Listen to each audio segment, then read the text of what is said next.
As expedições científicas no Baixo São Francisco iniciaram em 2018 por iniciativa de pesquisadores da UFAL, com um grupo de 40 cientistas, trabalhando em várias temáticas durante 5 dias na região. Em continuidade a esse levantamento, em 2019 foi realizada a segunda expedição percorrendo 240 quilômetros em todo o Baixo São Francisco, com 50 pesquisadores de 16 instituições e 28 áreas de pesquisa, que durante 10 dias trabalharam nos municípios de Piranhas, Pão de Açúcar, Traipu, Porto Real do Colégio, Igreja Nova, Penedo, Piaçabuçu e a Foz do São Francisco. Essa expedição teve o objetivo de estudar todo o Baixo, apresentando indicadores sociais, econômicos e ambientais, para de posse desses resultados, propor ferramentas para a tomada de decisões que buscam a conservação do rio.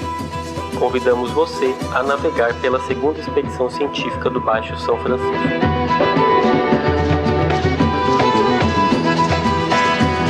Aqui no São Francisco, um rio que está bastante machucado, né? Com problema, mas também muita coisa bonita vai acontecer nessa expedição. Nós vamos levar também conhecimento às escolas, né, públicas dos municípios. Nós estamos levando conhecimento também e esperança. Né? Isso é importante, a esperança que a ciência ela pode ajudar a nós melhorarmos os indicativos sociais, econômicos e ambientais aqui nas comunidades ribeirinhas. E espero que a gente consiga ajudá-los, né?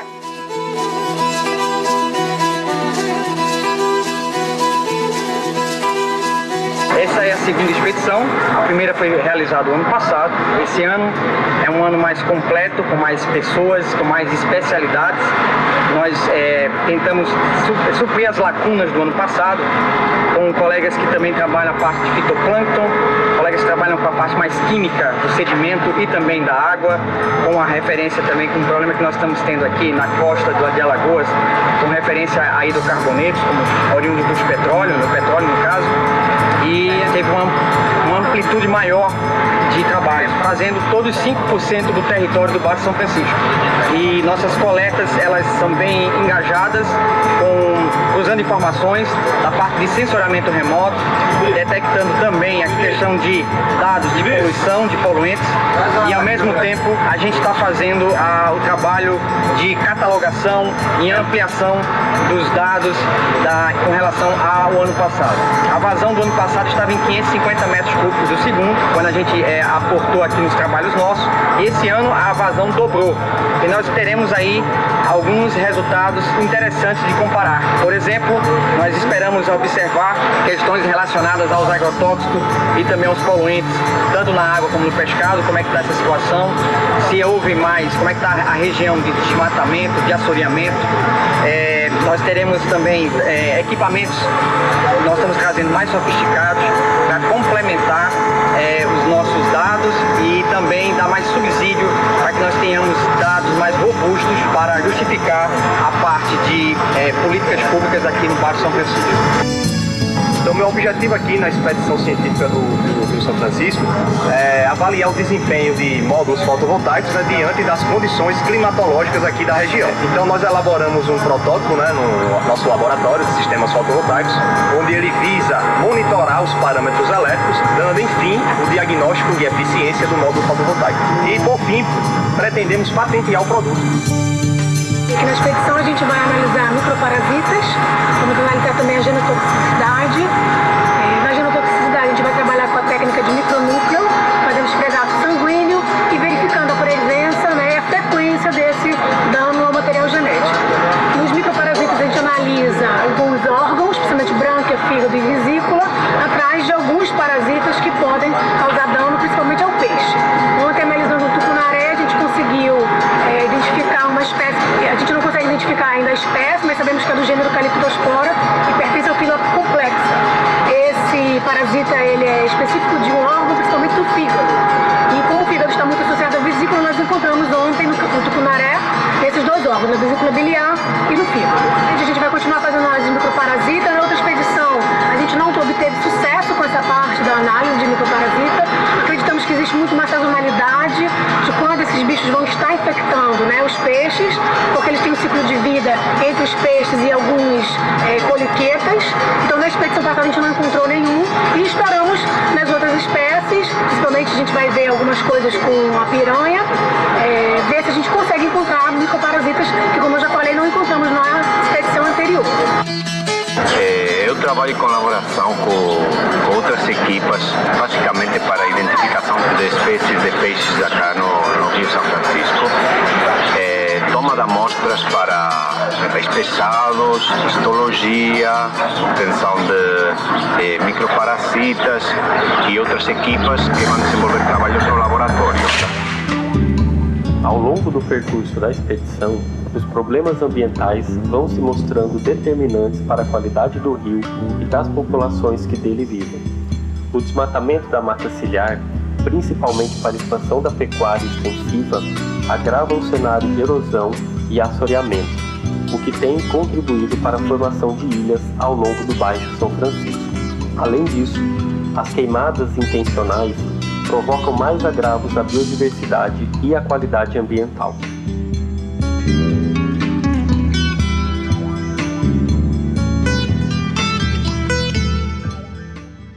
Eu também participei com o professor Vieira nestas tarefas de formação ambiental nas escolas. Por acaso foi uma coisa que eu fiquei surpreendido, não é? As crianças gostam da presença dos pesquisadores e acho que mudam a sua visão sobre o rio, né? Elas prestam muita atenção e acho que elas têm noção dos problemas realmente que tem no rio, e acho que isso vai ser daqui ao futuro uma ajuda muito importante para a preservação do rio. Da segunda expedição, a gente está vindo com a parte de educação ambiental desse ano, que consiste em visitas às escolas com crianças no primeiro momento.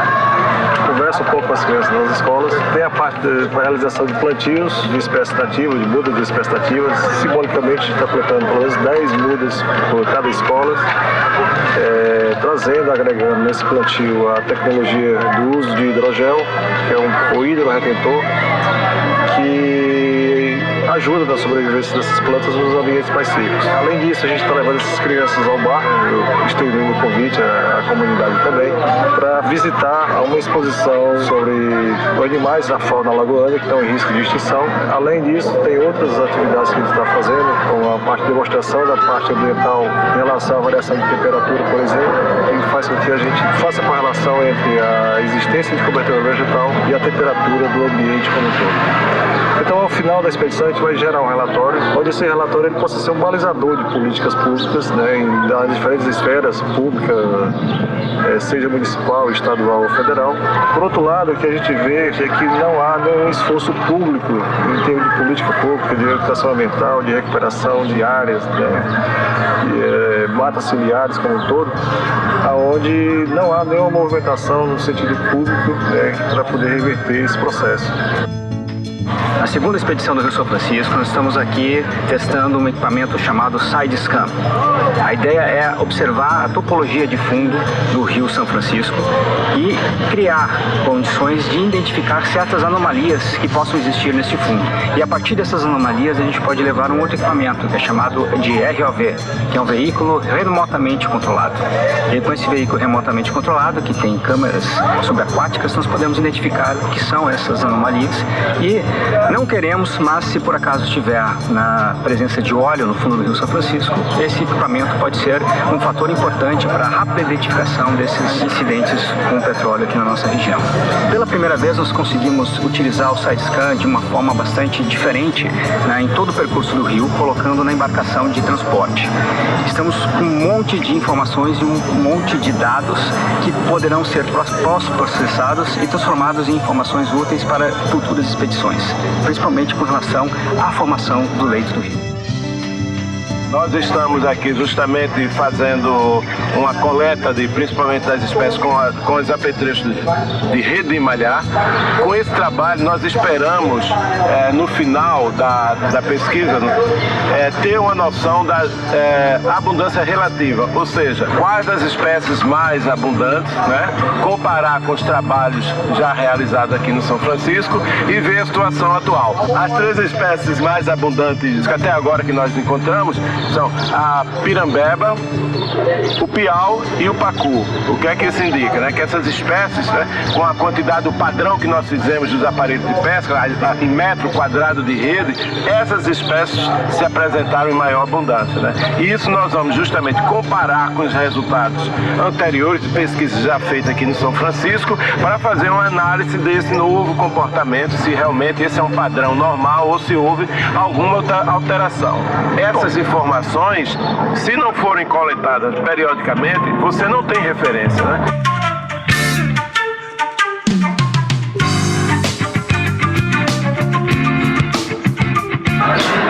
Nessa segunda expedição, o objetivo meu e da minha equipe é identificar as algas microscópicas que povoam o rio, porque o fitoplâncton é alimento dos animais, tanto microscópicos como macroscópicos que vivem na água. Na sua fase inicial de desenvolvimento, peixe, camarão, ostras, lagostas, moluscos em geral se alimentam exatamente de fitoplâncton.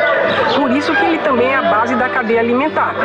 O nosso trabalho, ele consiste especificamente de analisar e ver como anda a qualidade da água em termos exatamente desses organismos, que é o fitoplâncton. O que nós pretendemos? Verificar como anda a qualidade da água. Se existem as espécies de algas que nós vamos encontrar, elas poderão nos indicar. Por exemplo, nós já tivemos condições de ver que existe um grupo de algas, que é a Euglenófita, que elas são algas típicas de ambientes que estão com algum tipo de eutrofização. Ou seja, alguma coisa está sendo lançada que favorece o aparecimento dessas algas, que são as euglenas. E nós já encontramos 2 espécies diferentes. Também encontramos algumas cianobactérias que elas também são indicadoras. Apesar de elas povoarem ambientes que também não são poluídos, mas elas também são bioindicadoras. E nós estamos encontrando uma grande quantidade dessas algas. Então, o que nós pretendemos com isso? Verificar um nível de eutrofização do rio. Se ele está muito ou pouco eutrofizado exatamente pela presença dessas microalgas. Elas que são indicadoras do ambiente.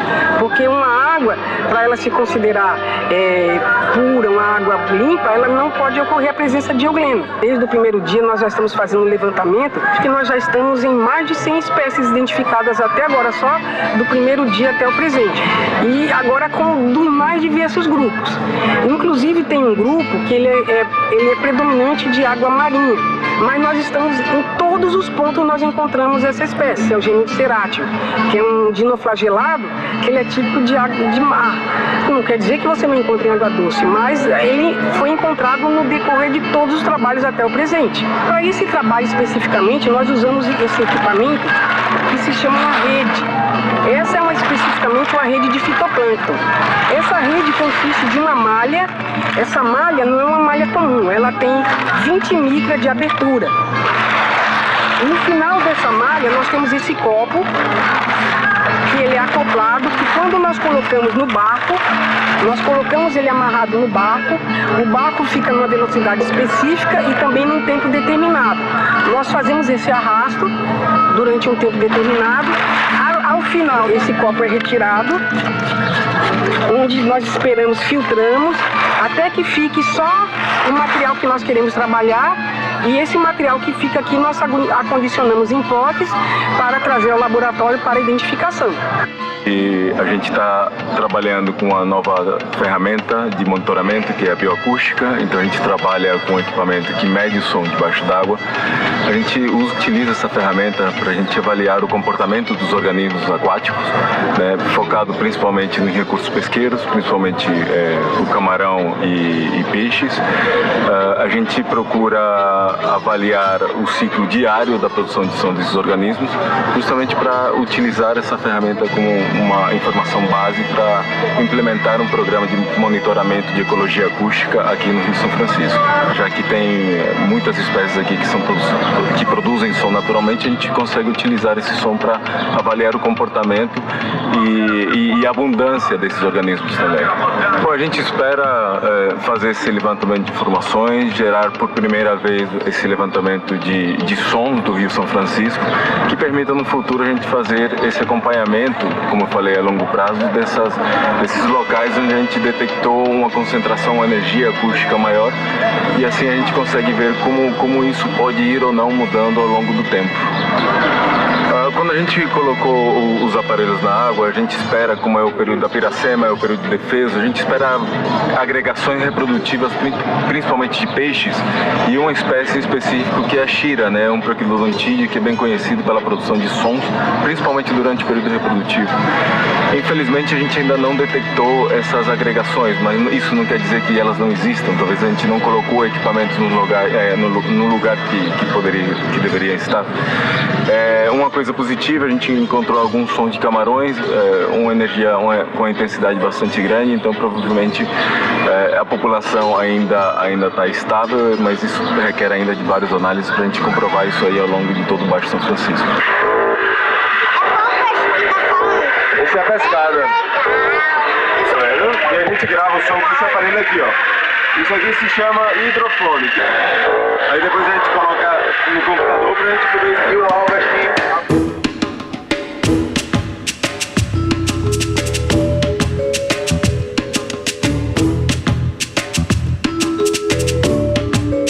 O que eu vou fazer é fazer análise de diversidade das espécies, né, baseado no DNA das espécies que a gente está pegando aqui, e também uma análise populacional de algumas espécies para a gente ver se existe alguma estruturação populacional aqui dentro desse trecho do Baixo Rio São Francisco, ou se a gente tem uma única população de todas as espécies que a gente está coletando aqui, ou se essas espécies estão meio que se diferenciando dentro desse trecho. Então, de diversidade, eu acredito que a gente vai ter coisas que estão sendo chamadas do mesmo nome e que são, na verdade, unidades diferentes de peixes. Mas com relação à estrutura populacional, eu acredito que esse trecho é um trecho relativamente pequeno para a movimentação das espécies, então eu acredito que a gente não vai ter tipo uma população estruturada lá em Piranhas, uma população estruturada aqui em Penedo ou mais para baixo. Mas eu acredito que a gente vai ver que a questão da variabilidade genética, que é um fator importante para a continuidade das espécies, vai estar um pouquinho baixa, um pouquinho prejudicada. A gente na verdade já começou a pegar espécies marinhas, né, ou espécies estuarinas, então eu estou muito na expectativa de pegar, identificar mesmo e ver quais são as espécies que mais ocorrem aqui no estuário do São Francisco, né. Com relação à expedição no geral, eu tô encantada, assim, da maneira como está sendo conduzida a expedição, a quantidade de pesquisadores que tem e essa interação, principalmente, do que a gente está fazendo com a população, principalmente com as crianças, esse trabalho de trazer as crianças até o barco para mostrar o que a pesquisa no Brasil está fazendo. Eu acho que isso daí é super importante e deveria ser repetido em outras expedições, não só aqui do Rio São Francisco, mas em todos os lugares. Eu já participei de várias expedições no Amazonas, mas a gente não tem expedição que faça essa interação do que a pesquisa está fazendo com o que a comunidade sabe do que a gente está fazendo, entendeu? Então, eu acho que isso daí é um ponto muito positivo e também a questão de fazer essa análise mais completa de todos os aspectos. Então, hoje a gente já pegou uma espécie, que é uma espécie marinha, e a gente já pegou aqui em Penedo. Então, aqui o Rio São Francisco, por toda a história, né, de hidrelétricas que tem aqui, a gente sabe que a vazão do rio ela é basicamente controlada não pela natureza, mas pelo homem, né? Então isso mostra quanto que o mar, a água salgada, já avançou para dentro do rio, né? Porque se essas espécies estão aqui, eles são até tolerantes a uma certa quantidade de água doce, mas não entra num trecho tão grande assim se o mar não estiver avançando realmente. Então isso é um tanto quanto preocupante, porque isso demonstra que a vazão do rio está ficando cada vez menor, né, mais baixa, e o mar, consequentemente, vai estar entrando. Então, você já vai ter água, pelo menos água salobra, né, em um trecho bem grande para dentro de São Francisco. Se a quantidade de água salgada está entrando muito para dentro do rio, a tendência das espécies que não são tolerantes, né, que não toleram muita salinidade, é ir cada vez mais para cima, né, cada vez mais para cima, para as áreas mais acima, fugindo dessa água salgada. E aí os peixes sobem, encontram uma barragem, né, que já uma hidrelétrica mais acima, e aí acaba que a área de vivência dessas espécies que não são tolerantes, ela acaba sendo reduzida, né, e isso compromete a continuidade daquela espécie que não é tolerante. Em contrapartida, as espécies que são mais tolerantes acabam entrando cada vez mais, porque a água vai estar entrando também, e muitas vezes essas espécies de mar, elas são muito mais tolerantes à água doce do que o contrário. Então a gente vai observar as espécies de água doce um pouco mais restrita para as áreas mais longe da influência do mar. Eu penso que esse projeto que nós fomos bem-sucedidos, é um projeto de ciência na escola, pode se acoplar muito, né, à próxima expedição. Então eu acho que são essas expectativas, né, disseminar o conhecimento produzido, dar um retorno à sociedade, né, sobre tudo que nós estudamos, a população ribeirinha, enfim, e continuar no sentido de fortalecer a próxima expedição. Nós estamos participando dessa expedição como ativamente. Nós estaremos junto com as equipes aqui da expedição fazendo uma verificação de como está a situação da foz do São Francisco e do estuário com relação à contaminação do petróleo. Essas informações que vão ser coletadas eu vou levar diretamente para o ministro e também para o GAA, que é o grupo de acompanhamento e atuação da Casa Civil, que está coordenando todas as ações para o enfrentamento dessa situação.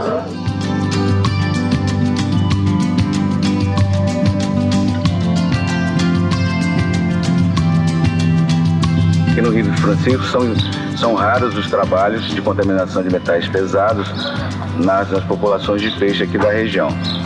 Então isso é importante do ponto de vista da saúde pública, porque nós temos que avaliar se o nível de metais estão acima do limite máximo tolerável, que é publicado pela Anvisa, para que a população tenha uma segurança alimentar ao consumir esse pescado aqui da região. Bom, nós pretendemos agora, com os dados dessa segunda expedição, montar um diagnóstico mais eficiente sobre os níveis de contaminação de pescado, ou seja, comparar os níveis de contaminação com uma vazão bastante diminuída, né, em torno de 550 metros cúbicos por segundo, e agora com a cheia, né, com a liberação da água, nós temos assim uma vazão acima, né, até nos níveis de uma vazão ecológica. De que maneira isso tem na dinâmica de concentração e bioacumulação de metais?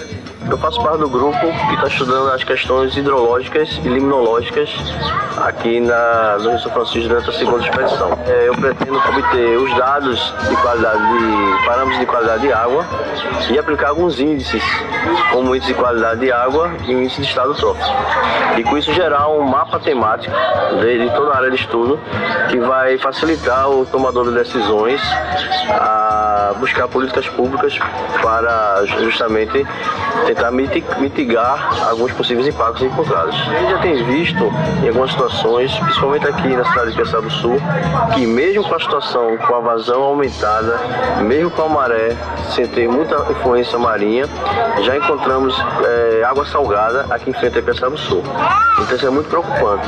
Então, numa situação dessa, com a vazão maior, já temos essa inclusão da cunha salina, a água já está salinizada, a gente fica imaginando como seria então com a vazão mais baixa ainda, como era antes, em torno de 500 metros cúbicos por segundo, e numa situação de maré grande, pré-mar, onde a água oceânica penetra mais na região estuarina.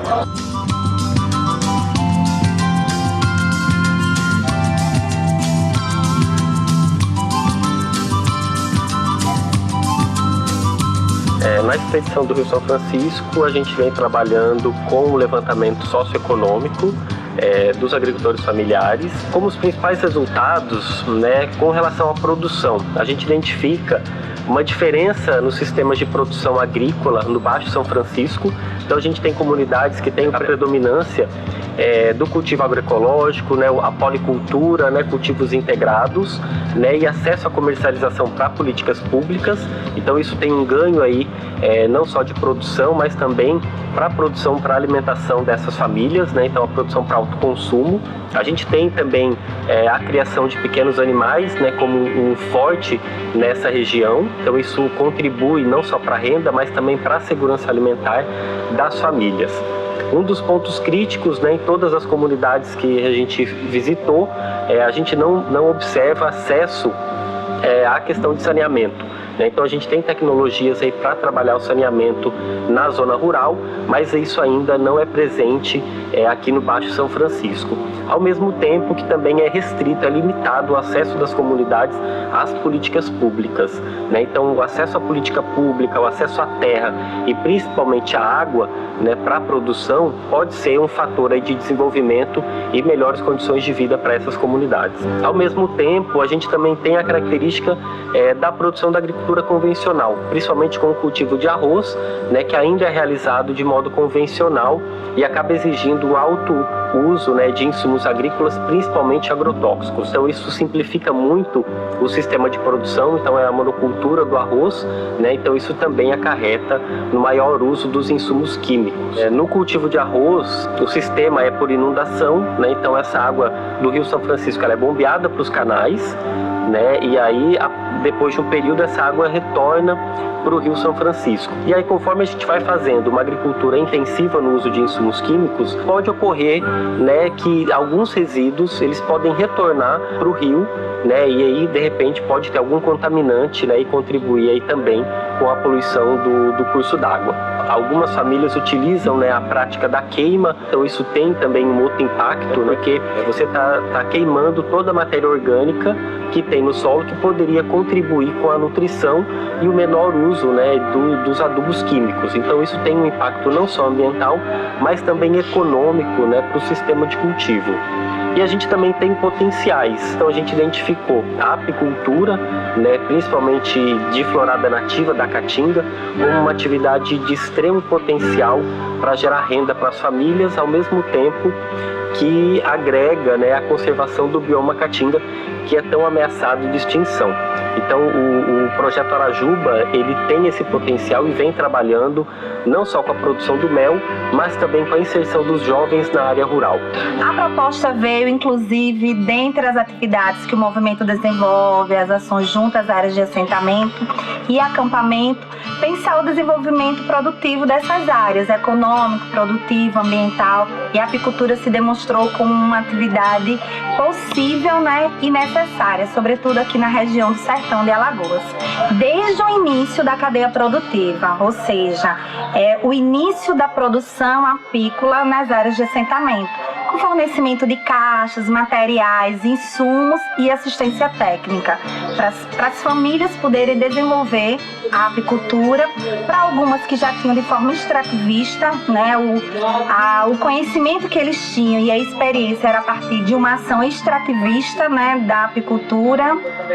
E aí, com assistência técnica, com alguns materiais, nós fomos desenvolvendo núcleos apícolas em algumas áreas de assentamento, iniciando o projeto. E em seguida, dar andamento às outras ações da cadeia produtiva da apicultura, processos de formação, capacitação, até a produção do mel e uma próxima etapa que nós estamos ainda para desenvolver, que é o entreposto do mel, que é o processamento do mel, do envase de forma industrial, que hoje nós já comercializamos o mel que é produzido por essas famílias, mas de forma ainda artesanal.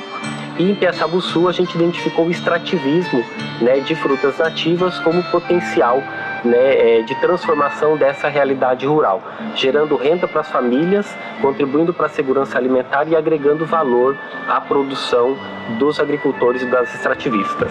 A associação surgiu a partir da demanda que houve de capacitar os extrativistas da Foz do Rio São Francisco no beneficiamento da pimenta rosa, que no caso a comunidade nem conhecia como pimenta rosa, todo mundo conhecia como aroeira, e a gente vendia para o atravessador. No dia 30 de junho de 2011 foi fundada a Associação Aroeira. A gente tem em torno de 85 associados e ativo com a pimenta rosa a gente tem 30 associados. Nós temos a pimenta rosa, que é o carro-chefe da instituição, temos o cambuí, o ingá, a maçaranduba, o gajiru, araçá, certo? Ginipapo, o cajá. Esses são os produtos que é diretamente da natureza que a gente faz o extrativismo. Mas também a gente também tem agricultores que também vendem para merenda escolar. A partir da Associação Aroeira, as mulheres as primeiras que estavam, elas passaram por um processo de capacitação, de entender qual é o papel dela na sociedade, dentro do município. Então, a partir daí, houve demandas de outras mulheres estar agregando dentro da associação. A expedição científica do São Francisco, ela teve 50 pesquisadores que geraram mais de 22 áreas de pesquisa, um grande relatório de 560 páginas. Esse relatório a gente tem análise de todas as partes do São Francisco, correspondentes a fatores bióticos e abióticos, parte socioeconômica. Esse trabalho ele propõe uma série de políticas públicas para serem adotadas pelo comitê, pelas instituições que fazem parte do São Francisco e pelas prefeituras e sociedade civil organizada. Realmente alguns parâmetros melhoraram em relação a 2018, mas ainda continuam de forma a prejudicar o ambiente, porque mesmo com a renovação de água, os problemas continuam, né? Com metais pesados, com poluentes, com coliformes fecais, com contaminação das espécies, com diminuição inclusive das espécies de pescado na região, com grande dificuldade também na renovação dos nutrientes no ambiente aquático. A gente também detectou algumas políticas públicas que ainda precisam melhorar para atender melhor a população e aumentar a renda dessas comunidades que são ribeirinhas ao São Francisco. Problemas também com saúde, transtornos mentais decorrentes possivelmente de algumas relações com agrotóxico e também fatores genéticos. Nós fizemos um bom trabalho de educação ambiental que atingiu cerca de 22 escolas e mais de 1.600 pessoas que visitaram nossa embarcação. Observamos que a intrusão salina diminuiu um pouco com relação a 2018, mas ainda tornam as águas do Baixo São Francisco, na região de Piaçabuçu, uma região imprópria para consumo e para uso. Então são vários desafios que nós encontramos, mas também nesse relatório nós apresentamos uma série de recomendações e sugestões para que fossem adotadas em prol de melhorar a qualidade das populações ribeirinhas, das comunidades e também do São Francisco. Entre elas nós propusemos ações no campo da ictiofauna, que é a parte de peixes, para melhorar a questão da reprodução dos organismos, melhorar também a situação dos poluentes no ambiente, tratamento de efluentes também. Algumas medidas que podem melhorar em conjunto o trabalho com a educação ambiental e que isso seja incorporado nos projetos pedagógicos das escolas, e isso tudo vão subsidiar políticas bem mais robustas, efetivas e bem mais participativas esse elo entre a academia, entre as instituições que também trabalham no São Francisco e as próprias prefeituras, para que nós consigamos que quando as políticas sejam implementadas, elas venham com maior embasamento científico, com maior embasamento de informações e direcionando aqueles aspectos que nós observamos como mais agravantes na região. São políticas a curto e médio prazo que vão mitigar os problemas atuais do São Francisco. Vamos ter a expedição de 2020 com mais instituições parceiras participando. Nós vamos chegar a um patamar que nós queremos, que é um programa geral de biomonitoramento do ambiente, para gerar informações, para gerar políticas e ao mesmo tempo para a gente solucionar problemas ou ajudar na solução dos problemas que afetam o Baixo São Francisco, uma região carente de informações e de políticas públicas. Riacho do navio, corre pro Pajeú, o rio Pajeú vai despejar no São Francisco, o rio